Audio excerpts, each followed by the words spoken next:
My earliest memories of basketball as a 9 or 10-year-old, hearing on the grapevine locally that, there was a basketball game in the Wynyard Stadium on a Tuesday night. Some friends obviously involved at that stage, and my brother was also involved in basketball, so we sort of headed along to the Tuesday night games to watch the senior men and women play, and I also remember at that stage, obviously American imports were part of that as well, and so I really started to get a real liking for the game, and that would take us down to the local airport at the start of the season to watch the Americans hop off the plane and to see who was playing for that season. And once I got dragged along and started local comp at sort of 12, 13 years old, I sort of ran with it from there, and really started to enjoy it. And that obviously led from local comp playing, into playing rep basketball, which was junior Intertown at that stage, and played on my local ball at Wynyard, and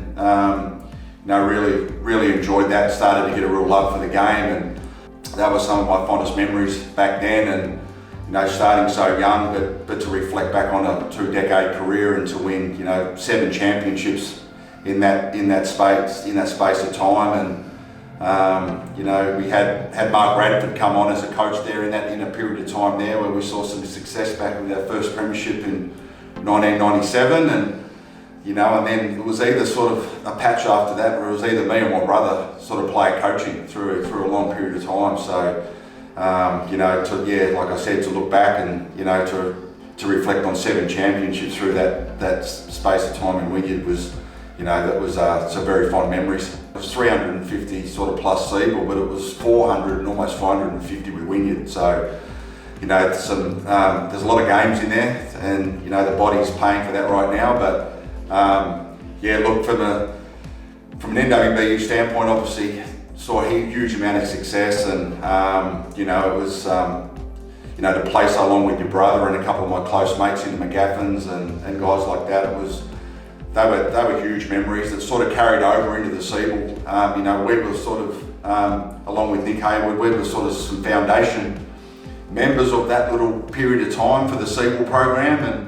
and all of us now have played 300 plus games, and look back, there's some fond memories there. But the SEABL was one of those things we sort of treated like our own NBL. Probably the fondest memory was, some of those relationships and that ability to be able to play such a long period of time with who I saw some of my closest mates at that time. But back in 2004 to be able to, taste some success with the SEABL, conference championship, and to go on to the nationals and to lose by 4, they were really fond memories. And we never felt like we were hard done by, but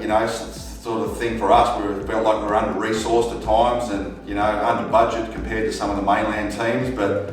we never took a backward step, and that was our style of play and the culture that we built through that period of time, that we felt like we could beat anyone. We had that, we had a rivalry with almost every team in the competition that we felt like because of that reason, but like I said, never took a backward step, and we went in as felt like a brotherhood amongst that team at that stage, and we tried to do whatever we could and leave it all on the floor to try and get every scalp that we could, whether it be our nemesis in Hobart or whether it was the mainland teams. 2020, when COVID hit, I sort of had some time then to reassess what I wanted to do with my coaching, and felt like at that time, with my kids heavily involved in the Basketball Tas programs, to really step aside from the senior level and really invest into what they were doing with their basketball and try and help out with the BTAS stuff as much as I could. And since then, look, have really enjoyed it. The connection back with them at that level, but also just helping other athletes through some different age brackets there with the future development and the state development programs. And that's where I'm at right now, and just loving giving back to junior basketball, and at the same time get the chance to see my kids actively come through their junior careers, I guess, and they're very, very pleasing. When Scott touched down, he reached out to have a chat about his vision for what he wanted to create with the Bloodline group, and